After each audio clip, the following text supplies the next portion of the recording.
Good afternoon, everyone. Welcome back to the Peterson Institute for International Economics. I'm Adam Posen, the Institute's president. And obviously, we are here to talk about perhaps the pressing macroeconomic policy issue of our time, which is what should fiscal policy be doing in the next downturn and ahead of the next downturn? I view this event and this topic as the culmination of, well, not the culmination, but the coming together of two very important trends in economic policy. The first is a reality check on fiscal policy and proclamations about debt that's been underway for several years, starting in some ways with work Olivier Blanchard and colleagues did at the fund during the crisis, and some advocacy work I did in that context was a small contributor to that. And so I inflicted on you something I wrote 6 years ago. Basically, the idea is we have to confront the reality in fiscal policy that simple-minded and overly simple declarations about levels of debt and about the need for austerity were just always too simple. Nobody should ever have believed the 90% rule. Now, to many in this audience, you may think that's water under the bridge, but for those of us who were in the trenches, so to speak, in terms of European fiscal policy during the crisis and thereafter, as well as, frankly, the U.S. turning off the stimulus spigot, as Jason and others of our colleagues can talk about prematurely, this was not by any means a settled issue. But even before we had our colleague Olivier Blanchard's seminal American Economic Association lecture in January, talking to normal people about this, one would have to confront the fact that even normal people noticed, hey, Japan has 200% debt to GDP ratio, Italy has 150 or something, even Belgium has something over 100, and the world's not coming to an end. It can't be that simple. And so we have to think about the reality where the rubber hits the road of what's a fiscal policy, not when you have infinite license, but when you have conditional space. And this starts with the recognition that premature austerity is, or insufficient countercyclical work is likely to make your debt problems worse rather than better. We know that there's no simple mapping between rises in debt and declines in growth. We also know there is a very simple and direct mapping between declining growth and rises in debt. So these realities have to be taken into account. The second piece of the juncture we're at, I believe firmly, is the reality that we're all facing up to, and obviously Larry Summers deserves a lot of credit for laying the initial ground, and I think our institute has been pretty far ahead of the curve on this, which is you have to learn how to cope in a world in which trend growth is going to be very slow for a while. It's already been slow on both productivity and demographic terms for the rich countries. It is likely to continue to be slow. As my grandmother would say, we should be so lucky as to have an upward shock in productivity trend. We might get it, but you don't count on that, especially at this point. And so we have had a number of projects here at the Institute on this. We will be releasing in a couple weeks the book, Facing Up to Low Productivity Growth, edited by German Zettelmeyer and myself with a number of contributors, talking about how fiscal and other policies have to adapt to this reality. But what brings these two really important economic analyses and realities together is what many people have been talking about, but nobody has really confronted yet, which is monetary policy is unlikely to be able to provide us with any significant countercyclical help in the next recession. It's conceivable in the US. It is extremely unlikely in the Euro area and other places to be able to do so. And I say this, as some of you know, and many of my colleagues say similar things, as people who have been quite strong advocates of QE in the past. The issue is quantitative easing works best when you have financial problems. It is a direct antidote to certain financial spreads and the financial panic. And it works best when you're willing to get messy in terms of buying which particular assets. And so for a combination of economic and political reasons, the quantitative easing which the US or the European Central Bank, for that matter, the Bank of England and the Bank of Japan can undertake at this point is likely to be constrained. There are assets out there that in theory they could buy, but they are unlikely to be able to buy as a practical political matter to make a difference. And most of all, we are facing a real, not a financial problem. The real problem is the low rate of trend growth and the low, again, to give credit to Larry, the low neutral rate of interest, which is why monetary policy wouldn't work as normal. So for several years, central bankers have been saying, don't count on us as much, please give us fiscal policy, please be prepared, because we're not going to have room to do normal cuts. But now is the time, not much time left, frankly, to start talking about what the fiscal policy should be. And that's what, in large part, my three colleagues and Maya MacGuineas from the Committee for a Responsible Federal Budget will be talking about today. I know you're here to hear them, but let me make two additional points. The first is, obviously, MMT, modern monetary theory, has become everyone's either hope or punching bag. We all can cite the various pieces that have been written about it. I will just say the following. Whatever the good intent of some of this, it is fundamentally making a mistake because MMT, as the name says, is about monetary policy, monetary finance. It's not about the real problem. The real problem is the low risk-adjusted rate of interest and the low productivity growth rate. And so the idea that we have to have an activist fiscal policy is fine, but it's not because it's cheap.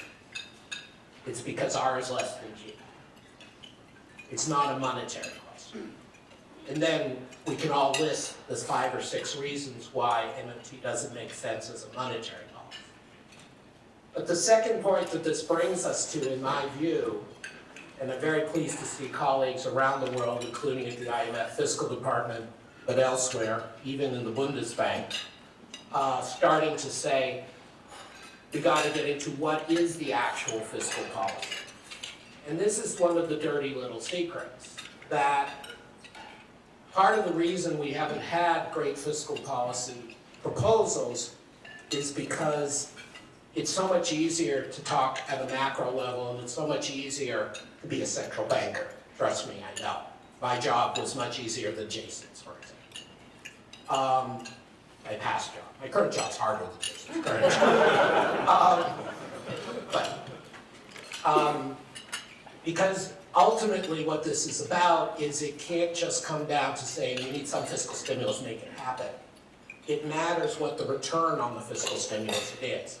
It matters how you finance it. It matters particularly the quality and the multiplier impact. And so you have to get into actual discussions about what's good and bad fiscal policy in a way that generally have been left to the politicians or have become religious debates about is it taxes or spending. That is a mistake. And if we're going to make one contribution, I'd like to stop that mistake here. The discussion has to be more in the weeds. CBO is an example of people doing that, but they have to react. They cannot propose. So it's incumbent on us and our colleagues to propose what, if you do have enough room to spend money, you should be serving the public interest best by how you spend it. So on that note, let me turn it over to our colleagues. We're going to have 4 speakers, and this is all on the record in an open discussion. Starting off will be Olivier Blanchard, who is the Institute's C. Fred Bergson Senior Fellow and has been here since October 2015, since he ceased to be Economic Counselor and Director of Research at the International Monetary Fund. He remains the Robert Solow Professor of Economics Emeritus at MIT. But he has the office next to me, so that's good. Jason Furman has been a non-resident senior fellow at the Institute since he left the Obama administration. He was, of course, 28th chairman of the Council of Economic Advisors in the Obama cabinet during the second term, and he's currently in the easy job of professor of practice of economic policy at the Harvard Kennedy School. Olivier will be speaking, of course, based on some of his recent work on fiscal policy. Jason will be speaking in part about his recent proposals made with Larry Summers in foreign affairs.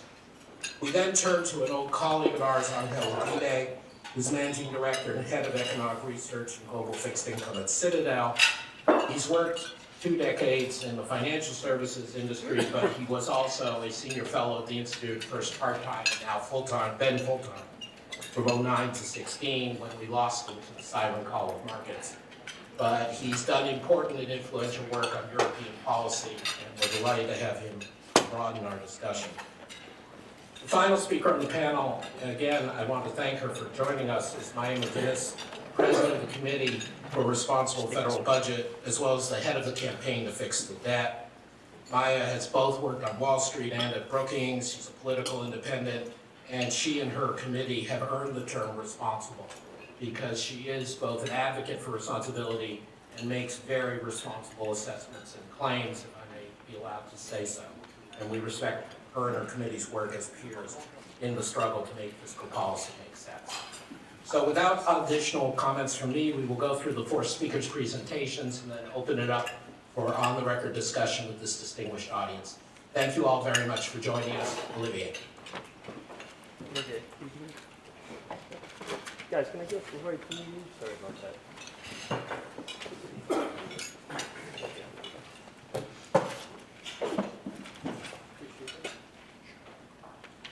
Should I wait?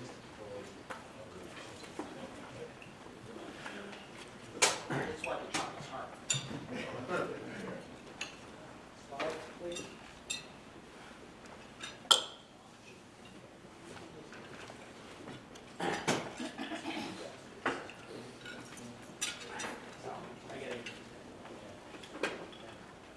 I think you should start talking and then we will get this fixed.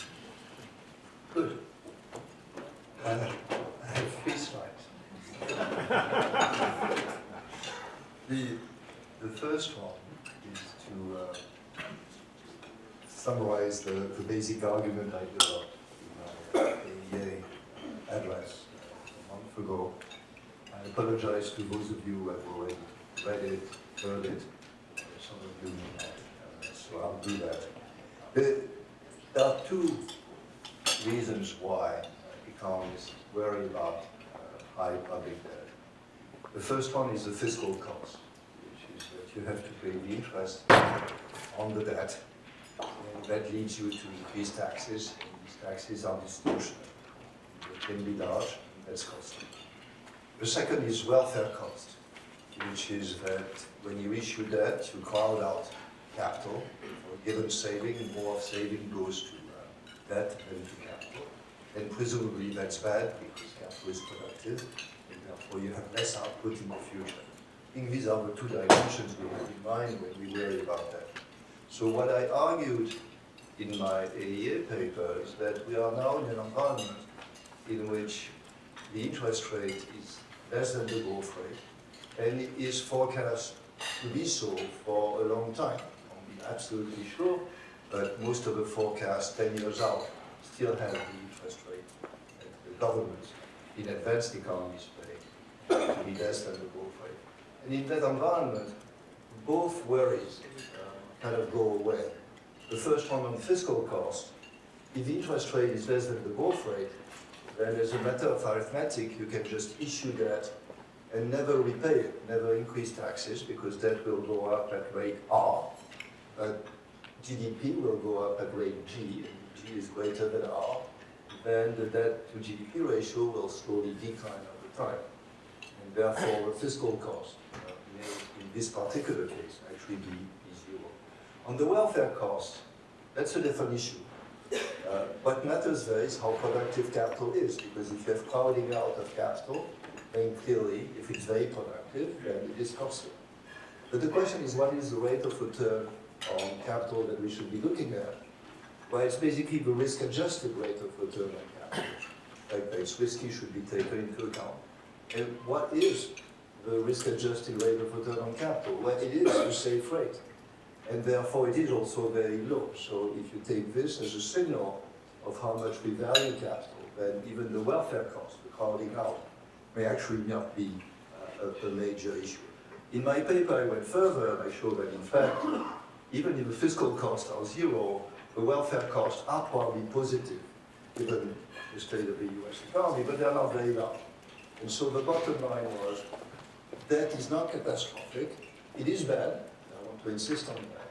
It is bad, but it is not catastrophic. Therefore, it's a tool that we can use when we need it without losing too much sleep about it. It's one of these tools which has some cost, but not much. So now that we are equipped, I don't know if this is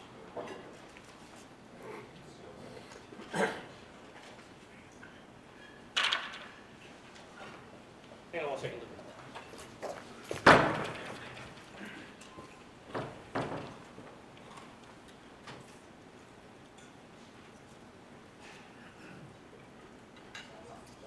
So, this is what I said. Can you hit down for me, Olivier, and make sure it goes to the next? Right? Can you hit down on the? Oh, it works? Well, I'm done. Thank you. Okay. So then this slide, so the next two slides are go from these very general propositions to something more concrete. This one is one that I have had to think about hard, which is that some people took the conclusions that I had come to as saying, well, public debt just doesn't matter. Any level of public debt is okay. And it's clear that even within the logic of what I'm arguing, public debt cannot just be increased infinitely without cost. It's just not the case. So there are two reasons to worry about public debt levels.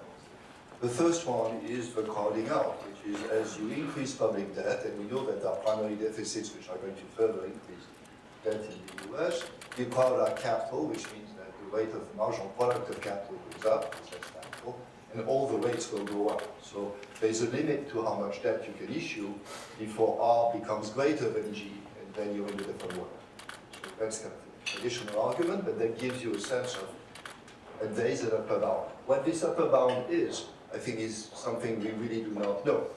We basically, again, see Japan, which Adam was mentioning, having 150 or 250%, depending on whether it's gross or debt, gross on net debt, and having negative 10-year rates.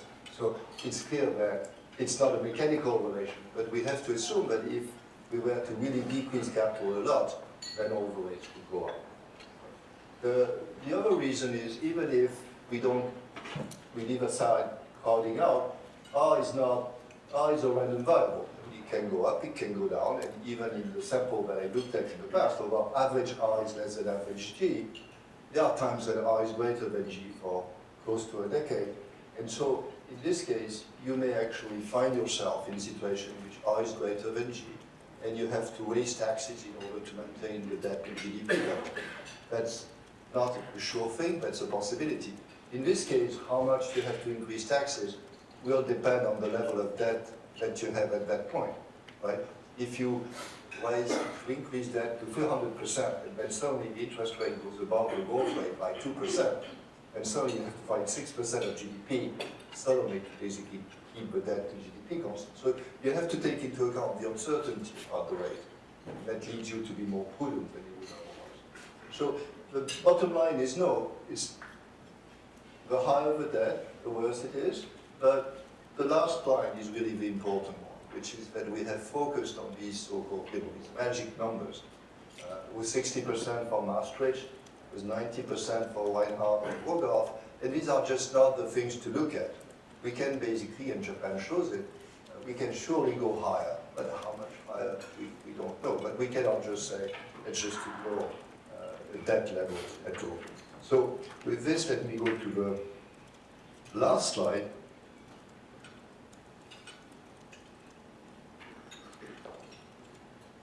This one. So this is what I've tried to think about since I gave the address, which is what more what concrete advice do you give to the various advanced economies at this point. So let me just go through what I would say to the US and to Europe. In the US, we have a fairly large primary deficit at this point. And from a purely fiscal point of view, they make no sense. They are not investments in the future. They are there for reasons we know, but they just make no sense. At the same time, eliminating them suddenly, or say over the course of 2 or 3 years, would be very difficult to do because of the lack of margin on the monetary policy side. So I'll give an example. If you wanted to decrease the deficit by 1% of GDP, you don't have to take my multiplier, this is not what I believe, but take 1. You basically need 100 basis points less in terms of the rate that the Fed is setting, and there's clearly limits to how much the Fed can do at this point. So, although my view is these primary deficits are bad, at this stage they are needed. Are kind of a medicine that we need to maintain demand at the right level. Now, what should we do? Well, this is not going to happen, but I think we know what we should do, which is maybe we need to have these primary deficits for a while until the Fed maybe can offset any fiscal consolidation, but we should use them for something else. And there, it's the usual list, at least for the first item, which is we have a lot of potholes to fill, and these should be filled. And then we have to fight global warming, and it would make an enormous amount of sense to actually do it with debt issuance. The next line I actually take from the blog by Ren Lewis that I like very much, which is that suppose we did nothing on global warming and the world went to pot, we would then turn and tell the young, well, yes, it went to pot, but look, that is low. I don't think it would work so well. And it's fairly clear that fighting global warming, even if it comes at the cost of higher debt, would be a good thing. To me, it's on Europe, the situation is worse in the sense that there is a slump. We still don't know whether it's a recession. I don't think it is, but there is a slump. And there is a higher probability of a recession. And there is really no monetary policy rule. Despite what the ECB says, and they have to say it, they can do a lot, but it will not have a whole lot of effect on the relevant rates. The relevant rates for Germany are negative. They can't go much further down than they are. So in this case, I think there is really urgency in rethinking fiscal policy in Europe and basically being willing to go beyond the standard rules of 3% and so on and so on. And it seems to me that there are very large benefits to doing it, namely avoiding a bad recession, and very little cost, because the logic of what I've said, this will be an environment in which R is very low, and the potential growth rate hasn't come down very much. This is the kind of environment in which there is no much cost, either fiscal or welfare cost to live there. So I think that what we are doing, if we can convince the Europeans that they have to rethink fiscal policy fairly soon, is probably priority number 1. Let me stop.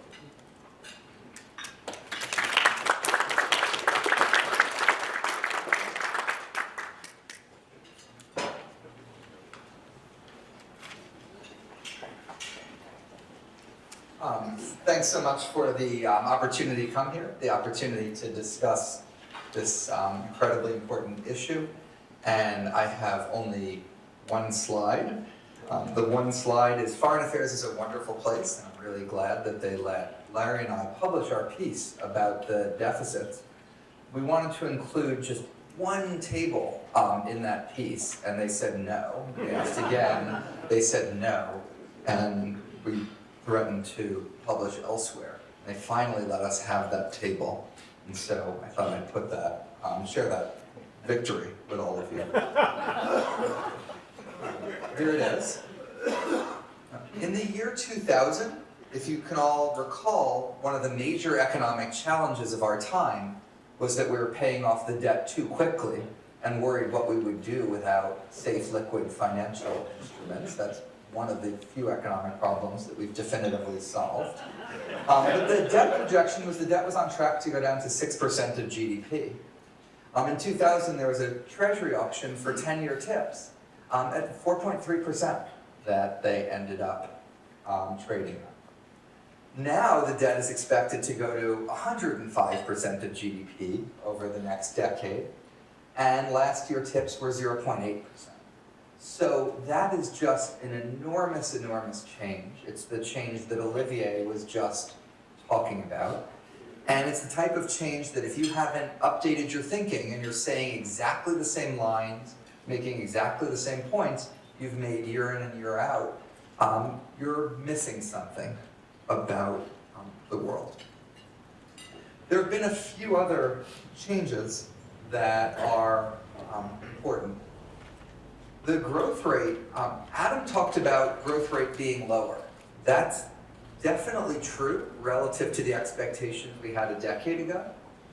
Relative to what we expected in 1990s, 2000, 2005, we actually always knew the growth rate was going to be this low. So the big surprise relative to what someone would have thought 20 years ago in terms of where we are now is interest rates are really low. Growth is about where we thought it was going to be because we always knew that with the retirement of the baby boomers, it was going to slow. And so R minus G is genuinely and surprisingly lower than we thought. There have been some programmatic surprises too. In sort of broad brush terms, revenue is surprisingly much lower than what we might have expected. It's less than 17% of GDP at the federal level. That's a percentage point below where it was under President Reagan. It's basically the lowest it's been in the last 50 years, except the aftermath of 2 recessions. And the right benchmark for thinking about what constant revenue is not that it's constant as a share of GDP, because there's a lot more high-income people today than there were under President Reagan. And if you had kept their tax rates exactly the same, revenue would have risen as a share of GDP relative to what it was then. So a benchmark for unchanging taxes for any given real income would give you a rising share of GDP. And that isn't just my idea of a neutral benchmark. Congress last year chose to update the indexing to change it to change CPI. That actually moved us even more to a world where that's the right way to evaluate and think about revenues over time. So revenue is surprisingly quite low, and it's surprisingly quite low because we passed several tax cuts. And in each case, we undid part of them. In one case, we undid part of them. In the second case, hopefully, my prediction is that we'll only undo part of that too, but we'll see. On the spending side, healthcare is actually less than we all expected. The entitlements are important to understand. They're important to factor into your thinking. I don't want to deny that entirely.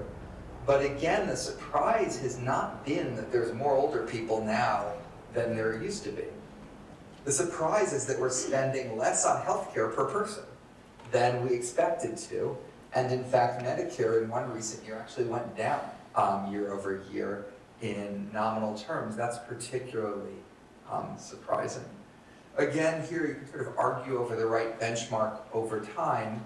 A pure share of GDP isn't fully right insofar as part of what's going on is you're not being more generous or doing better things for people, you just have more of them. So in effect, the cost of what the government's trying to provide is going up and the quantity is not going up. There are respects in which the quantity is going up. But broadly speaking, insofar as we have a gap between G and T, which is our deficit, a lot more of that gap has been caused by a series of tax cuts that have brought revenue to an extremely low level at the same time that spending has, for a variety of reasons, moved in a variety of ways. I think a third thing has changed, though, which has really shaped my thinking quite a lot. So I think I used to have the idea that politicians only make mistakes in one direction. They're just all irresponsible, they're all out of control, and what we need to do is make sure that they don't behave that way.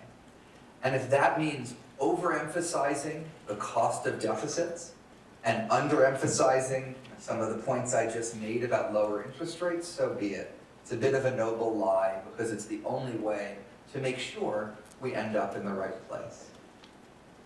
I'm quite scarred by my own experience in the Obama administration, where politicians didn't behave that way. In fact, they behaved in the opposite way. Some of that was Republicans, who in my perception either had a different economic theory or maybe didn't want President Obama to succeed, or maybe had a different view that they preferred tax cuts and we preferred spending and we couldn't work together for those values. But even when Democrats fully controlled Congress in 2009, there was substantial pushback to the size of the Recovery Act. Even more pushback to doing another fiscal stimulus after the Recovery Act. We eked out about 12 more stimulus bills after then. We ended up getting 2% of GDP in average discretionary fiscal stimulus over a 4-year period of time. It's more than I think some people realized, but a lot less than what was needed, a lot less than what we asked for. I look around the world and I see the same thing.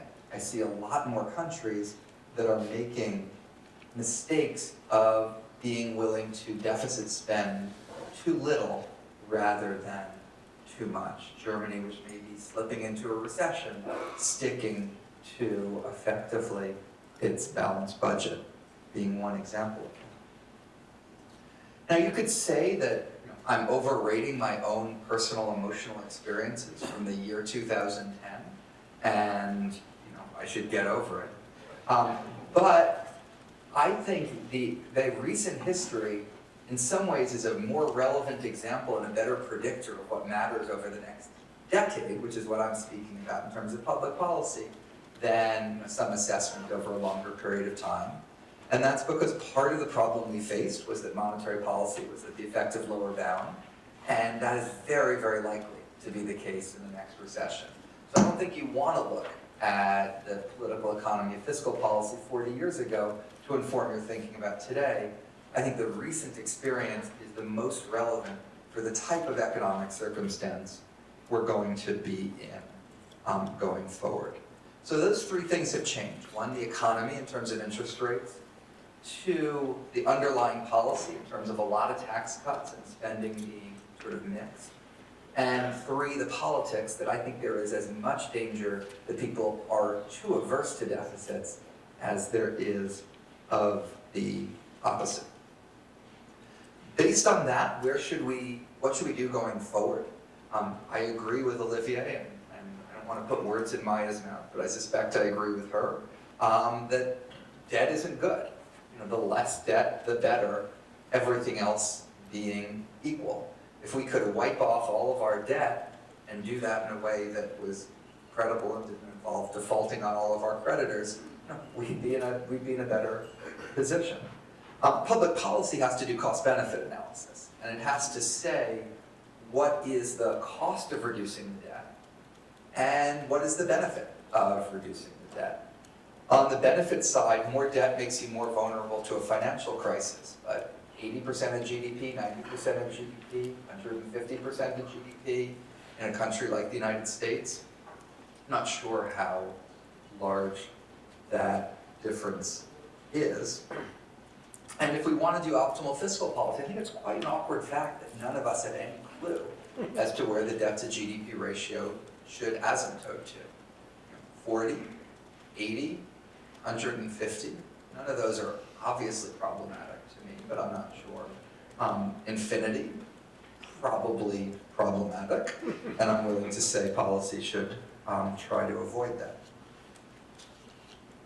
That leaves me with thinking that fiscal policy should be and has to be some combination of based on optimal, we don't quite know, but also based on understandable and achievable. And even central banks, where there's way more of a literature on optimal monetary policy, some of that literature comes up with really complicated things, and central bankers say, people understand an inflation target, but they don't understand a conditional price level target, and so we're not going to do the second. We're going to do the first. So I think the understandable and achievable matter too, and partly as sort of Bayesian, who even though optimal may be the most important to me, I'm not quite sure what it is. So I do place a decent amount of weight on those. So what would that be? What Larry and I suggested in our foreign affairs piece was, in budget parlance, PAYGO, paying for what you do.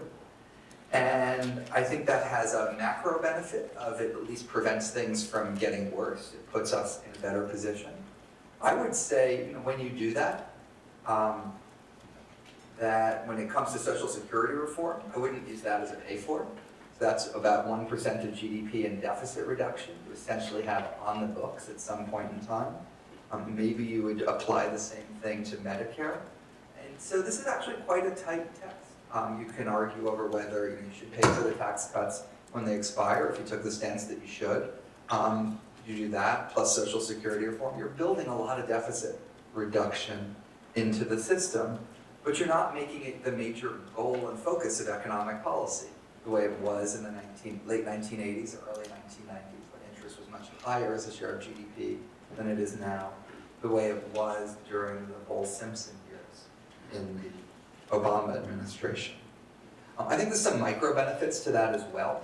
If you came to me with pointing out that upper middle class professionals in Washington, D.C. are having a hard time showing up at work and would be better off if they had better shoes, they'd do their jobs better if they had better shoes, and so we're going to have a tax credit for upper middle class people's shoes.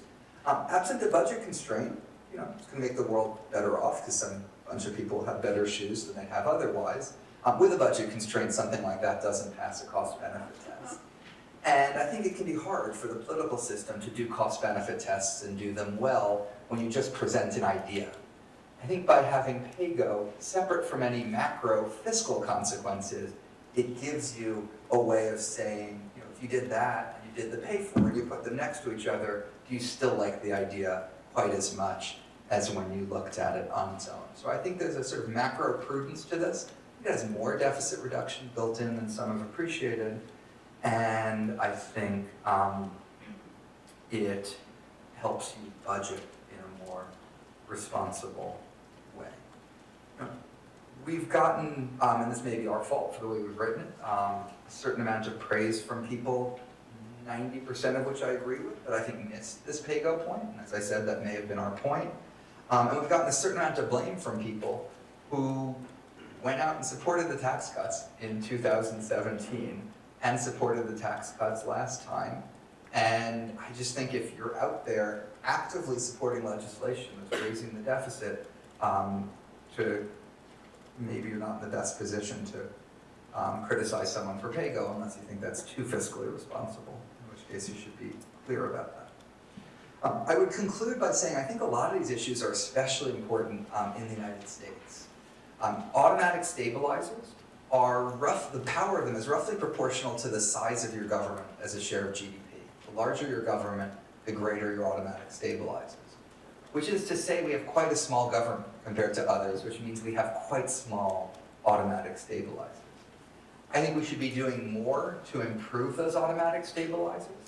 The next time, it'd be great to do it before a recession hits, but the next time a recession hits, rather than just passing a one-off, like the Recovery Act, to pass a permanent change in the Medicaid matching formula or unemployment insurance benefits.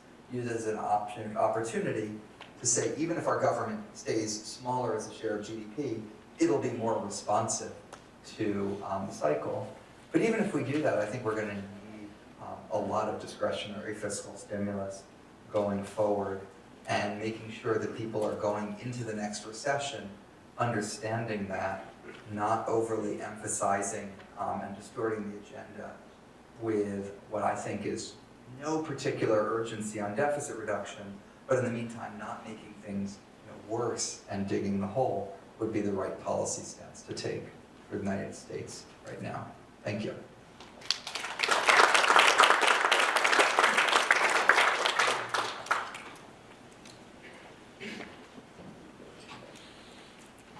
So I have 6 slides, which together with Jason average 3.5, which is basically what Olivier did. Thank you. It's always a pleasure to be back with the Peterson family. And I'm going to basically make the case that Olivier was making for the euro area, but I'm going to try to make it more urgent and try to make the case that the euro area needs a large fiscal stimulus now. I'm also going to motivate it by using inflation, that this is not about MMT. So please don't think about MMT when I talk.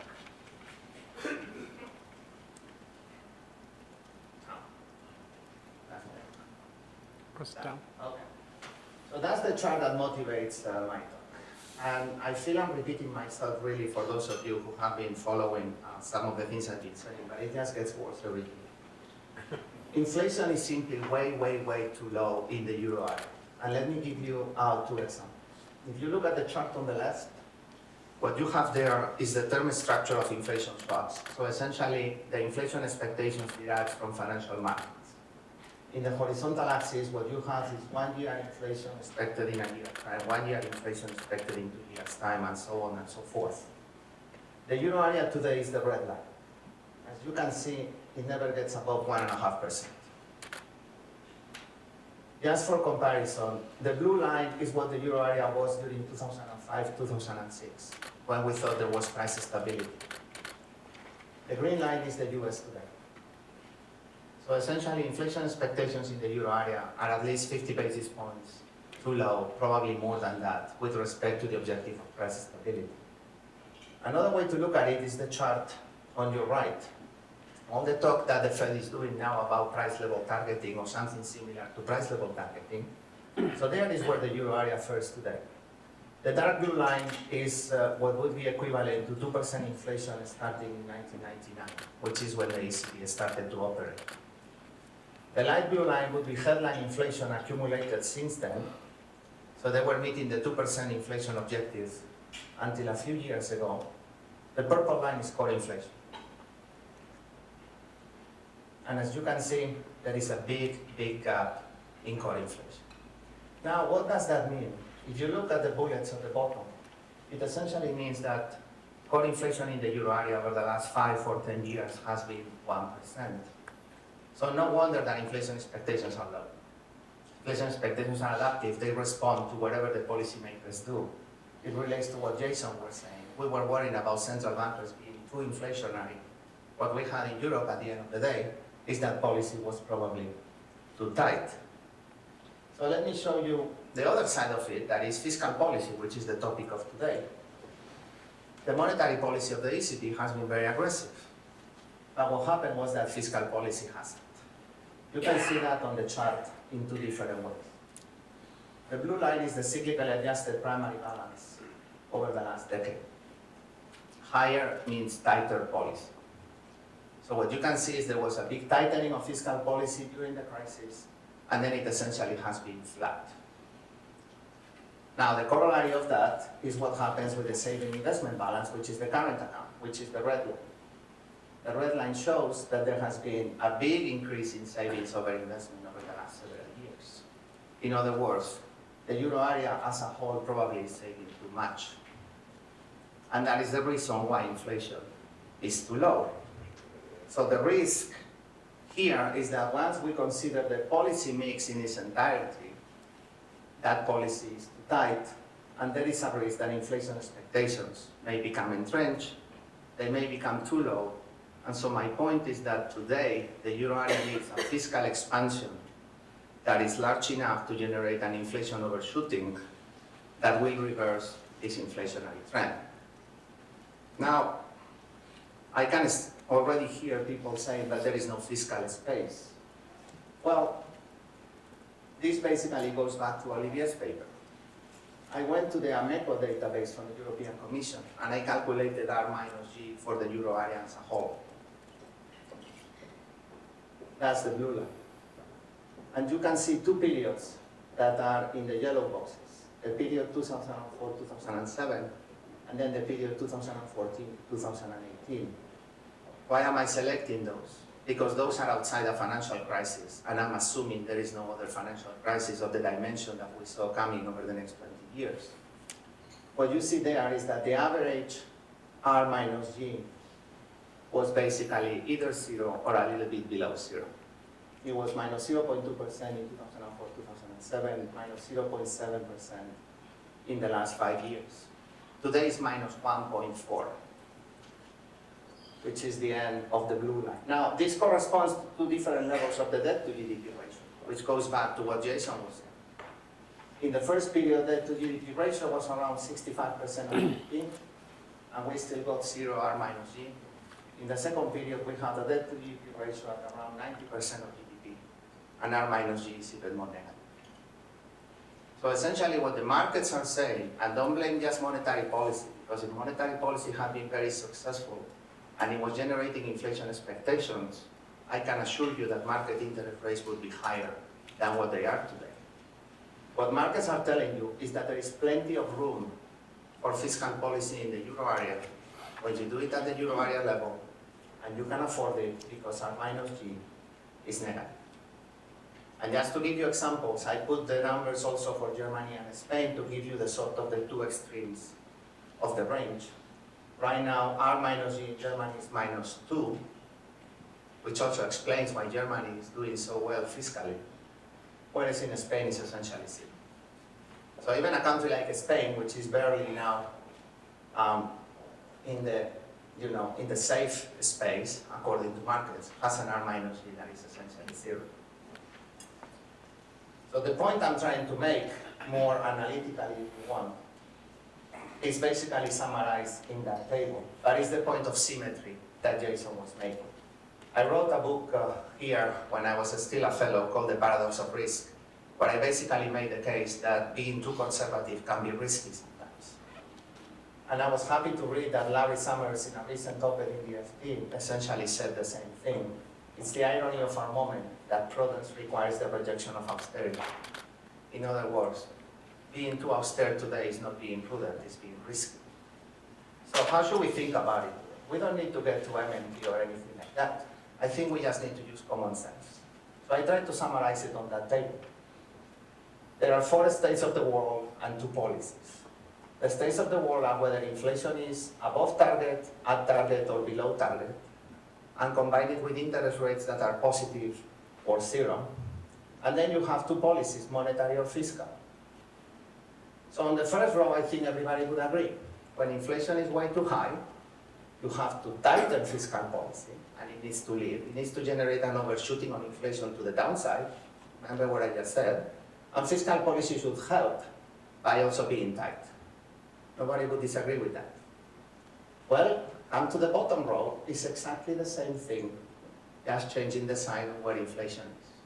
When inflation is way below target and interest rates are 0, monetary policy should be easy, and fiscal policy should lead being easy as well.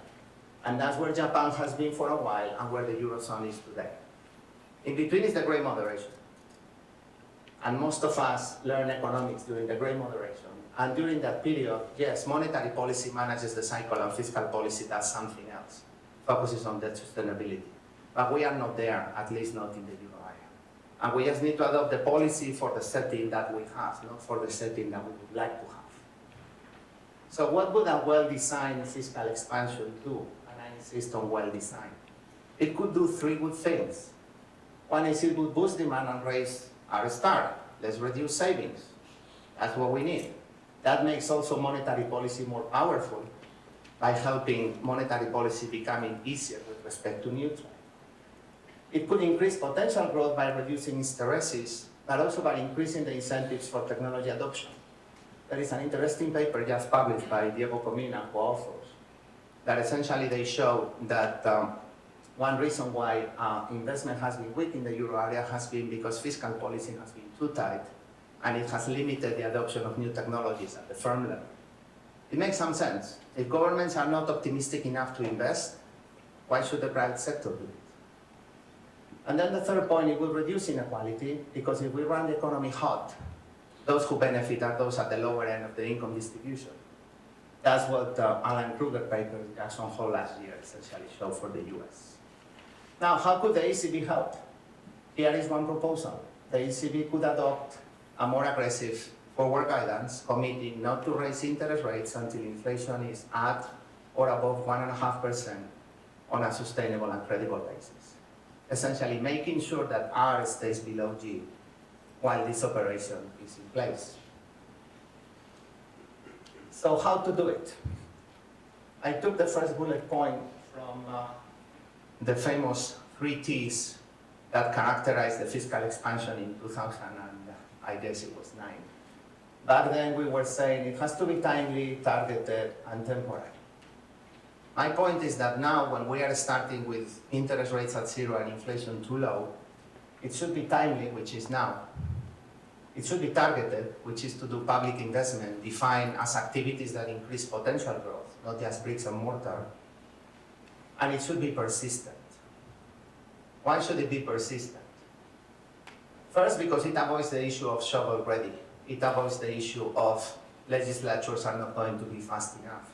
But second, because I really want to increase our star. And the only way you can increase our star and get into the next cycle with a higher level of interest rates and a higher level of inflation is with a persistent public investment program. So you make it multi-year, you can focus on several areas that, if you read President Macron's speech from yesterday, he covers most of them. There are lots of places where the European Union could invest. Now, I put that chart there just for you to show the shortfall in public investment in the euro area. It was averaging around 3.1, 3.2% before the crisis. It's now down at 2.6. I don't know what the right level is, but I have a feeling that the current level is too low. And so we could afford a multi-year program of public investment that lifts demand. Now, what would that be? It can be euro area projects, it can be national projects. I don't want to get into the details. But what this is de facto proposing is eliminate public investment from the Stability and Growth Pact and essentially move towards a golden rule. Now the final point, how to finance it. Because this benefits everybody, it should be financed by Eurobonds. I know some countries will complain, but this is the way it should be. So how could it be done?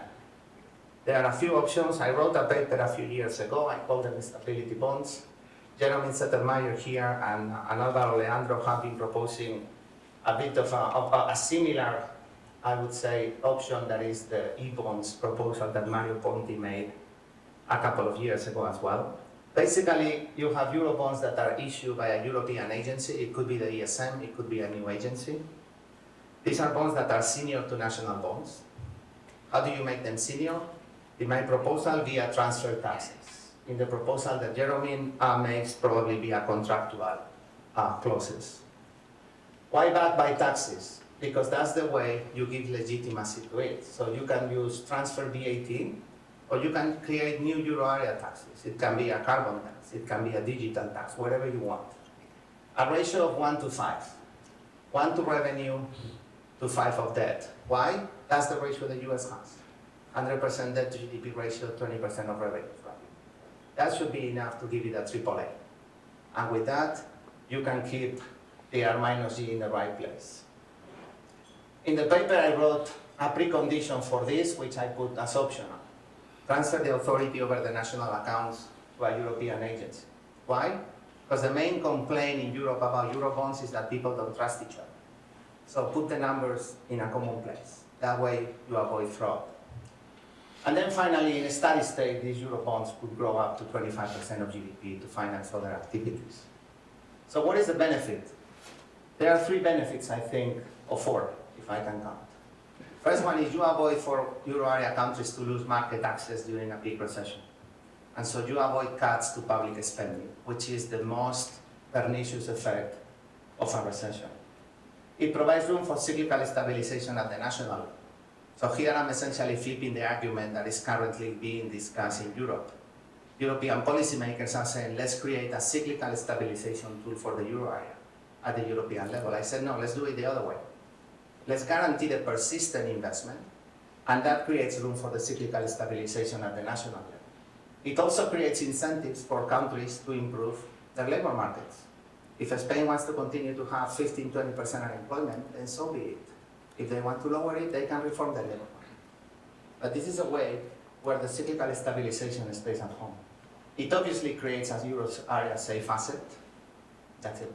And then it increases the political legitimacy of the euro and makes all of us much happier. Thank you.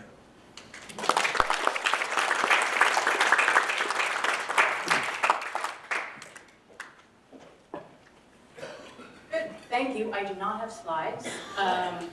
It's really nice to be with everyone here today. As Adam knows, I think this is the institute that holds just the most interesting discussions in town, so it's always a pleasure to be here. I also feel that I'm coming at a moment when concerns about deficit and debt have become remarkably unfashionable in a very short amount of time. So I kind of relish the opportunity to have this discussion. And I find it surprising that the attitude toward deficits and debts have changed so quickly at a moment when our fiscal situation is as bad as it is and the economy is as good as it is, which would have been the time I would have thought we would have shifted into thinking about how to deal with those fiscal challenges. I'm going to focus on the US, which I do think is different than the rest of the world for many reasons. And I think one of the reasons that the discussion is shifting in a direction I at least wouldn't have expected is I think there's a lot of conflating of the research or the academic work, which is incredibly important, and I think Olivier's paper is incredibly important for generating important discussions about the fact that we live in a world where G is greater than R, much more so than we would have expected quite some time ago. But then if the research and the policy situations or the policy recommendations, and most importantly, the politics of the moment all become intertwined, which is what I see happening, I think really good research leads to somewhat distorted policy ideas and often kind of political excuses where it is a lovely, it's a very seductive opportunity to have somebody say you don't need to worry about deficits or debt, or if they haven't said that, people are eager to jump onto that. So I think it's important to focus on the differences. Let me just start with the fiscal numbers for 1 minute to kind of ground us. I think most of us know. But the debt relative to the GDP in the US is the highest it's ever been, other than right after World War II. And the big difference is that it is not on a downward path, it is on an upward path, where it's projected to grow faster than the economy every year forever. Interest payments are the single fastest growing part of the budget. And in terms of just like if you take this year's deficit, 60% of this year's deficit, which is very large, one of the largest deficits we've ever seen at a time when the economy is strong, 60% of it comes from policies that were passed in the past two Congresses. So much of it is self-imposed with policy choices that have been going on. I guess for that reason, I don't see the debt obsession that Jason and Larry write about. They talk in a paper about how there's a debt obsession, whether the bias is moving the other direction. I see a lot of clear signs that, at least in the US, the bias is not towards being overly fiscally responsible, certainly in this time of growth. There are lots of reasons we worry about it, whether it's fiscal space and perceived fiscal space, slower economic growth, having to make some of these changes, which we know have to happen, tax increases and spending cuts, at a time when the economy is not as favorable to them as it would be if we were doing them now on our own terms. We have so many things in the US that make it beneficial to be the safe haven and to make these changes on our own terms. So I don't understand the notion of waiting it out. And I think this has become more true as the world has clearly been changing so quickly from globalization and technology. But I've now added one of my biggest concerns about the fiscal situation we're in, which is all the lost opportunities that come from it. And it's the fact that we know how dramatically the world is changing in terms of disruptions, the speed of change. We know our social contract is tremendously outdated, and we should be making huge structural changes to it, I would argue, whether it's about the future of work, the need for lifelong learning, different kinds of insurances against risk. And yet, because of our fiscal situation, whether it's the right response or not, we continue not to think about how to update our social contract and our policies looking forward to the challenges that we have. I think that lost opportunity is going to cost us tremendously down the road. And of course, when it comes to the situation of interest rates, which we are notoriously bad at projecting, as Jason's chart or table shows us, but we don't know what direction that they're going to move in. The bottom line of the situation is, it's not a problem until it is. And what continues to stun me is that it seems like in the US, we're intent on finding out when it becomes a problem. And I think the bottom line of this is that this is not as often a discussion about economics as it should be. It's really a discussion that's moved into the political environment, and so any excuse not to come to terms with these issues when we should, even from economic reasons, seems to be taken. So when you look at what's going on here, there's a really interesting theory, which I believe, which is that given the party control is shifting back and forth, as often as it is between Republican and Democrat, there's now more of an incentive for the parties to kind of do a huge grab whenever they're in power. And if you look at what we've seen in the past couple of years, the move with tax cuts I mean, I think many people thought tax reform was a good idea. I think some people were worried that they would be deficit financed to some extent, though the plan originally was revenue neutrality. But the massive, massive debt that was incurred to do the tax reform was so much bigger than I think anybody could have expected, that this was kind of a like, let's negotiate to the extremes. I remember at one point someone was saying, let's add $4 trillion to the debt. It ended up being only 1.5 or 2. But this is the new political negotiating strategy, which is you've got to get while the getting is good. And now we're seeing it on the other side, which is the talk about new entitlements, new deals, Medicare for all, are so much larger than we ever would have thought before. So I think that has to do with the pendulum of politics. I also think it has to do with the political world right now, which is the only way you get oxygen is if you have really big ideas. Small, incremental ideas, public policies that used to be just don't sell and don't get any airtime. And I think that is changing the whole discussion. I also think just kind of the notion that starve the beast works, the notion that, oh, if Republicans were going to cut taxes, that was going to take away a lot of revenue and help control the government.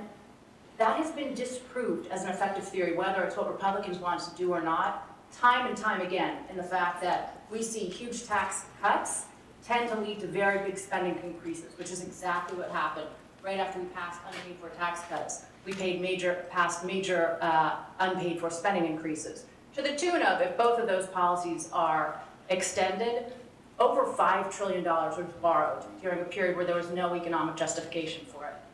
So again, I don't see the bias in the direction of being too responsible. I think it's hard for me to look at the headlines, the policies we passed, the legislation that we're doing, and think that we're being too responsible. What I do think is, and again, back to Olivier's paper, and I really look forward to the discussion that this continues to generate and understanding why interest rates are so low. I guess the concern I have is that so much of that, I assume it comes from a number of different things, from globalization to central banks to changing demographics to pessimism about future growth and productivity. But my concern is that a lot of that comes from demographics and changes about what we think we're going to see in the future.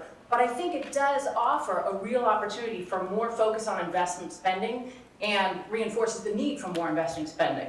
What I wish is we were better suited to be taking advantage of G being greater than R in the US. The fact is the fact that we already have primary deficits that are quite considerable, that our interest payments are already going so fast, and a problem that we should solve, but that we have the propensity to spend the bulk of our budget on consumption, not investment, and there seems to be more discussion of moving in that way. That means that I don't think we'll do as good a job of taking advantage of this situation as we could, and I hope that that's one of the things policymakers will be focused on more. Couple more things. One of the reasons I still worry about the fiscal situation, in addition to the economic situations, I think we're creating a new norm. And the new norm is let's always find a new way to justify why you don't have to make hard choices. And I think that's what's happening here, in that if you look at paying for investments, which we should be doing more of, if you pay for them in smart ways, your growth effects of undertaking more investment would be higher than if you don't pay for them. So the reason to debt finance is not that it would be so good for the economy, it's that it's really hard to pay for things. And instead of pushing against that norm and moving back to a world of pay-go, I think we keep finding more reasons why we shouldn't have to do things that are hard. And you hear that excuse a lot, sort of people will say, well, we shouldn't do pay-go because that means we're not going to be able to spend on all the things we want. We need to have more of a sense that when things are worth doing, they're worth paying for, if that's the smart economic approach to it. And from the models I've seen, both from CBO and from Penn Wharton on paying for investment, if you use smart pay-fors, that's a better way to grow the economy. Finally, in terms of kind of the intergenerational issue, it's not that we care about our kids and our grandkids so much. My kids are teenagers. I barely care about them at all, so that's not the concern. But the concern is, when I look to the future, this is not videotaped, right? Love you, kids. When I look, yeah, that's true. But when I look to the future, there are so many challenges that we know on the books. And back to this one about aging, which is just the frustrations I have in my line of business, that we went ahead and we had all these unpaid for tax cuts and unpaid for prescription drugs and unpaid for wars. We could have been in such a different situation now. But one of the biggest frustrations is we didn't get ahead of aging, which we knew was happening. And there were so many policies we could have put in place about aging more productively, which I think would have helped tremendously. But I look at younger people and what they are going to face as they kind of move into the workforce. So they have aging, they have climate, which is a tremendous risk. They have national security threats that I don't even think we can get our heads around. And they have potentially changes in the workforce, amounts of jobs, kinds of competition. So my guess is, and maybe this is why I'm in the line of work I'm in. I feel more pessimistic than I'm optimistic. I wish I felt more optimistic about a bunch of the things that are out there. But I think you need to be fiscally responsible, meaning keep your debt not at a point where it's growing faster than the economy, which is by definition unsustainable, which is where we are. But I think you need to have that debt at a sustainable level because you need to be able to respond to all of these different challenges as they come along. So finally, I'm just going to make one point, which I think was the topic of the panel. So it was sort of what you do about the next downturn. Because I remember last time when there was a downturn, people were so worried that our group, or they assumed our group would be so devastated that we were having trillion-dollar deficits. And that, of course, wasn't the concern. The concern is that we had a huge recession. There was a real threat it would become worse. But the situation is that you want to be prepared for those recessions, those downturns, and I think there's a lot of things we could learn that would make our response smarter than we've had in the past. The first is, like what Jason was saying, we need much bigger automatic stabilizers. I think making those changes in advance, basically because I don't trust the political system to do this as well as it could, so that a lot of those automatic stabilizers are working. I think that's one of the smartest things we could get in place now. Secondly, we've always believed that you have short-term stimulus as much as needed, hopefully decided by experts more than politicians, and that given our fiscal situation, you should offset the long-term costs. So pair whatever level of stimulus you need with something that doesn't phase in until you're back into the positive part of the business cycle, but changes that go into place automatically. I think the theme for me of how we deal with the downturn is you have politicians making as few of the choices as possible. So you have offsets, you have automatic stabilizers. I'd like to see some kind of institution that outsources the recommendations of what would be the best stimulus. I'm not sure I can go through another cycle of Republicans being convinced it's tax cuts and Democrats being convinced that it's spending increases, and it's all politicized, and the decision about what infrastructure to undertake is politicized as well. I would love to see kind of an independent body that made recommendations about the best kind of stimulus that's out there. And I assume that it would be different for different kinds of downturns, but I think taking it out of the political process would be a really useful piece to all of this. And finally, I'd like to do as much of the planning in advance. I think we need to break the glass plan where we kind of know chances are there's going to be a downturn sooner rather than later. It'd be great to get in front of that and put this kind of a package together. So I'll just end by saying, hey, Olivia, I would take that trade in a second if I understand your trade, which is keep the deficit where it is today, but shift much of the spending into investment, and you can correct me if that's not what it is. But I would love to see the U.S. focus all out on shifting as much as we can, and that could be paid for by revenue, spending reductions, whatever, but not focusing on the fiscal piece, focusing on a shift into more investment. I think that makes a ton of sense.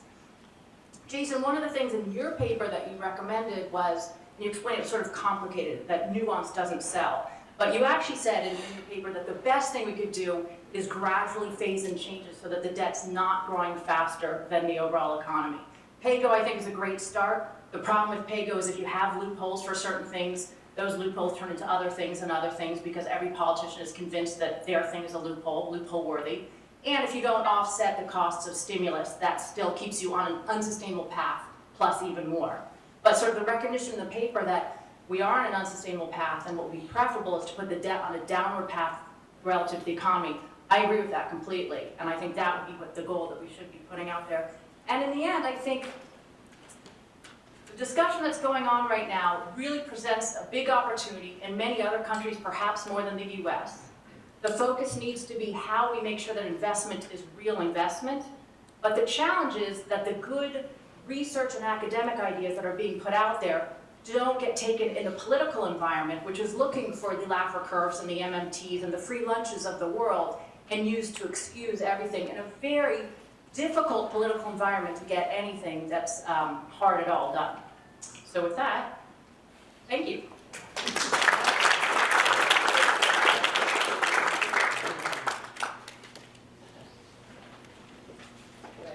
Thank you, Maya. Thank you, everyone. If I could ask our 4 speakers to come up on stage, we have a great audience.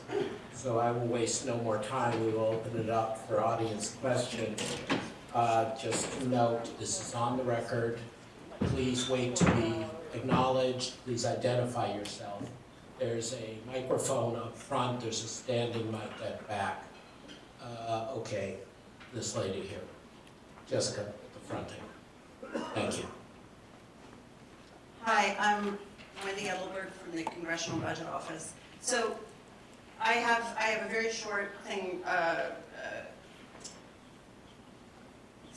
I want to state, and then I do have a question, I promise. So I think this discussion has been about the levels of debt or temporary increases in deficits in response to economic weakness, and I think it's important to distinguish between the problems around a high or higher level of debt as a share of GDP and rising debt.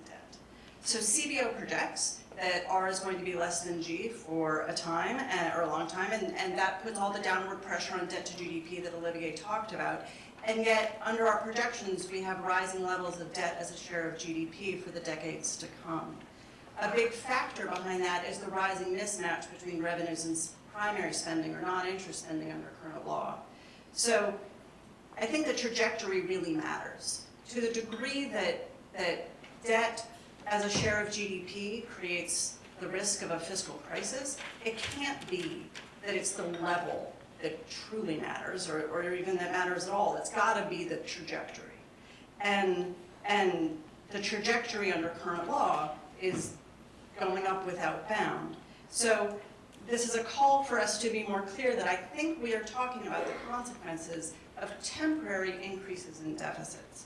And I don't think we're talking about the risks that stem from the rising mismatches between revenue and primary spending under current law that are set to take place over the next decades. Okay, now I did promise a question. Or you can stop. Very quickly, do all these results that we just talked about go through if we're focused on GNP instead of GDP, which is to say, if we keep in mind how much of this debt is being financed by foreigners, and so how much of the interest payments are going overseas?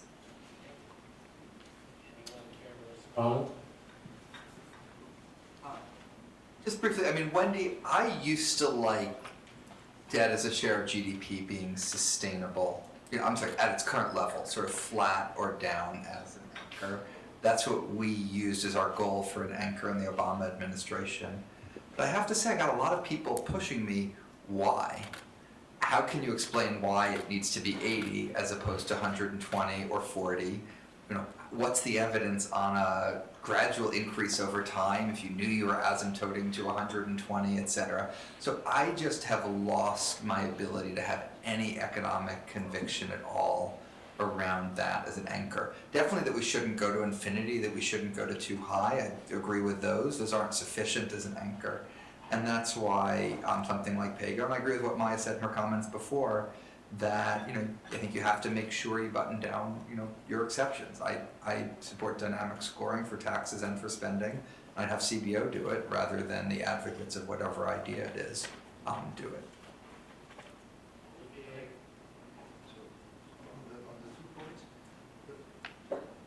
Sorry.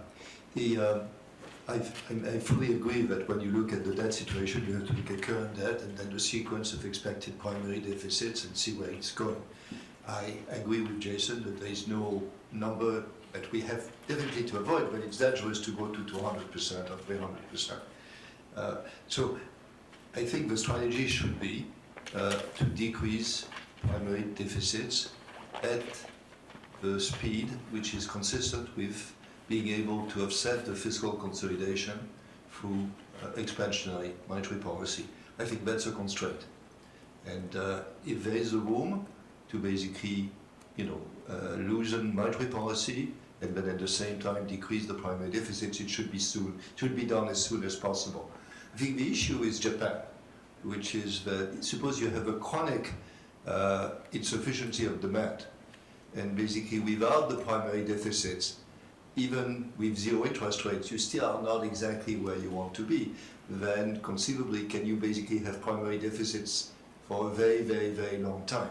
And I think when you get to that, and I think Japan is there, then you have to start thinking about, should it be the government which is accumulating debt, or should it be some of the private players? You basically want to give incentives to investment, even if they are distortionary, so as to boost investment, or try to reduce saving by people, even if it's distortionary, in order to increase consumption. I think that's where Japan is, and I'd be worried if Japan went to 300% of GDP, but we're not there yet in the US. On the other point that you raised, what if the deficit is financed not as in a closed economy through decreased capital accumulation, in effect, but by borrowing from foreigners? Well, that's even better, and the argument is even stronger in this case, that that's something you should do. If you're a small open economy, you can borrow at R, and you're growing at G. That's like having basically a technology, the production technology with constant returns. And so if the foreigners are nice enough to actually lend you at R, and you can go at G, then you have even more room than would be otherwise. Now that's true for a small open economy. For the US there will be some effect, and then for some economies where the foreign investors may be very edgy, then you want to be careful. But in general, the argument goes through. I'll just briefly say, I think you hit one of the critical issues in all of this, that so many times when people are talking about the situation, they're kind of focusing on where the debt is at the moment. And of course, the situation in the US, which we know from CBO's numbers so well, is that the built-in growth, the trajectory that we're on, leave both debt and interest payments as a share of GDP growing so significantly over the next decade. And in particular, they're growing from things that are difficult to change, right? So the fastest growth is interest payments, but healthcare, retirement issues, these are not things you can just go in and change immediately. So I think one of the policy conclusions when you look at our budget is also that the lack of flexibility that we have means we can't respond as quickly as one would want to. So whether you think it's okay to continue growing the debt relative to the economy, I'm not sure at what point somebody wants to stop. The fact that we are already on track to do so often gets left out. I think it's key. I think, unfortunately though, as much as I love this discussion, I think we're missing a key point here, which is, again, we're staying too macro and defining from terms of debt rather than specifics. In the US, we spend 18+% of GDP on healthcare.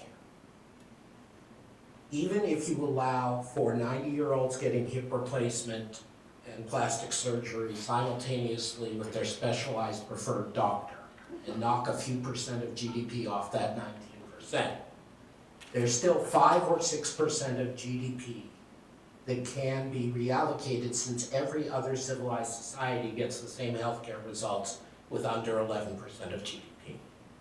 So it's all very nice to talk about these things in the abstract, but to pretend that we don't have an actual money machine that could be saved is mistaken. And I know Jason and Maya and others have worked a lot more on this than I have.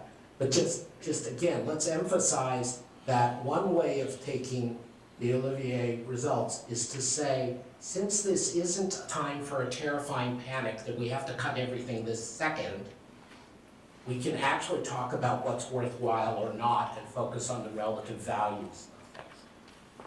So I'm sorry, I just don't want us to get all off into this abstract. Sometimes the situation matters. Another question, please. If David and then Jeremy, if you could go to the standing mic. David, you're recognized first. You're a guest. Thank you. David Russell from Brookings. I have a question about this public investment question. Maya says we should do public investment only if we pay for it.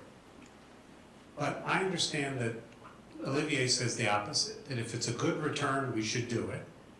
Maya then says, well, CBO says that it's better for growth if it's paid for than debt financed. And I understand that to be because CBO assumes that the return on public investment is lower than the return on private investment. So I want to understand, it would be nice if we could get rid of consumption spending, if we could reduce the stuff we don't want, make the healthcare system better. But given where we're starting now, what are the pros and cons of public investment paid for or not paid for? And obviously, I agree. there's a distinction between you, but you. I mean, it seems to me that independently of where we are, if there are public investment projects which have a risk-adjusted rate of return, which is higher than the rate that we have to pay on debt, then this should be considered, even if we can't do anything about the primary deficits from which we start. Is this the answer to your question? I think it is, right? I think so, Maya. So, David, I think it's a critical question because Turn on your mic. it's a critical question. It seems more like a political economy question to me. So the cons of paying for it are that we won't do it. The cons in my mind are that we've become so adverse to paying for anything and looking at the notion of offsets as even possible that we won't do it. And I think you see the past decades as proof of both the fact that having to pay for something and entitlement squeezing out investments have borne to be true. So that's why at the same time that I worry about the fiscal situation, I also want to see how we push back towards where norms are paying for things and raising for taxes more for things that we want to do or cutting other spending. I think the reason to pay for it is if you're able to, with smart pay-fors, say getting rid of tax breaks, getting things that are more pro-growth instead of less, then the overall effects, as I understand them, are likely to be higher growth from paid-for infrastructure or investments than unpaid for. Just a quick comment, because I want to link it to the previous question. It all depends on the equity risk premium in the private sector, right? Why did we have the table that Jason shows with 4.5% real rates in the year 2000 and a low level of public debt? The R minus G was very similar to today, but then the equity risk premium was much lower. In other words, the private sector was willing to undertake the investment. What we have today is the opposite, and that's what has happened in Japan over the last 20 years. So public sector can be the catalyst to get the private sector to operate. But private sector at the end needs the confidence that the future is going to be okay in order to do a 5-10 year project. And if the government is constantly worrying about the future, the private sector is not going to take it. Just to talk about micro for a second, not macro, in a number of areas of public investment, I think the pay-fors might even be better than the thing you're paying for. So, if we get the Green New Deal plus a carbon tax, I'll be quite happy about all the green infrastructure. I'll be even happier about the carbon tax. Same thing with a gas tax or a VMT or something like that to pay for additional highway infrastructure. Make sure we use that infrastructure better. So I think there's a whole set of micro considerations that are very important. Another quick point that I don't have the answer to, but I just wanted to point out that investment to me is feeling kind of like regulations, where people say regulations or investment and everybody nods, but I really have no idea which things we're talking about. And so I hope that the whole discussion about which investments are the most productive, generate the highest returns, becomes more granular quickly. Because again, politicizing the decisions is not how we want to see this done. But real thought into which things will have the highest returns seem like that would have an effect of how you finance things. Chairman, my PIE, should a debt to GDP ratio target have any role whatsoever in a redefined stability and growth pact? So you get to do all your changes you want. You can move away from a deficit target to an expenditure rule. You can treat investment differently from consumption. At the end of the day, you need to ask, do we still want some kind of debt anchor? Would you have a debt anchor or not? I think that's a difficult issue. Going back, as an academic, I don't see why D over Y is the right variable to focus on. It looks like debt service, for example, might be a better variable, or maybe some other dimension. When it gets to actually defining rules, if we're going to have rules, I think that some reference to debt levels will be needed. How it should be expressed, clearly not the way it has been. There has to be more fuzziness and more flexibility about going above 100% or whatever it is. But I have a sense again that this is such a salient ratio for people that saying just ignore it is probably not the way to go. But if I knew exactly how to redefine the rules of the European Union, I would be much happier with that. I know exactly how to. I would just ask German what they should be. Well, the chairman had a shot, so let's ask Angel. I mean, I agree with Olivier. I don't think we know what the right level is. I would have a rule that bygones are bygones. So if you have a big financial crisis that costs you 20% of GDP, I don't want you to recover that 20% of GDP because you are 20% of GDP above what the target should have been. If it's normal times, that's fine. But if you have the one-offs, I don't see the reason why that should be fine. Okay, thank you all very much. Please join me in thanking our superb panel.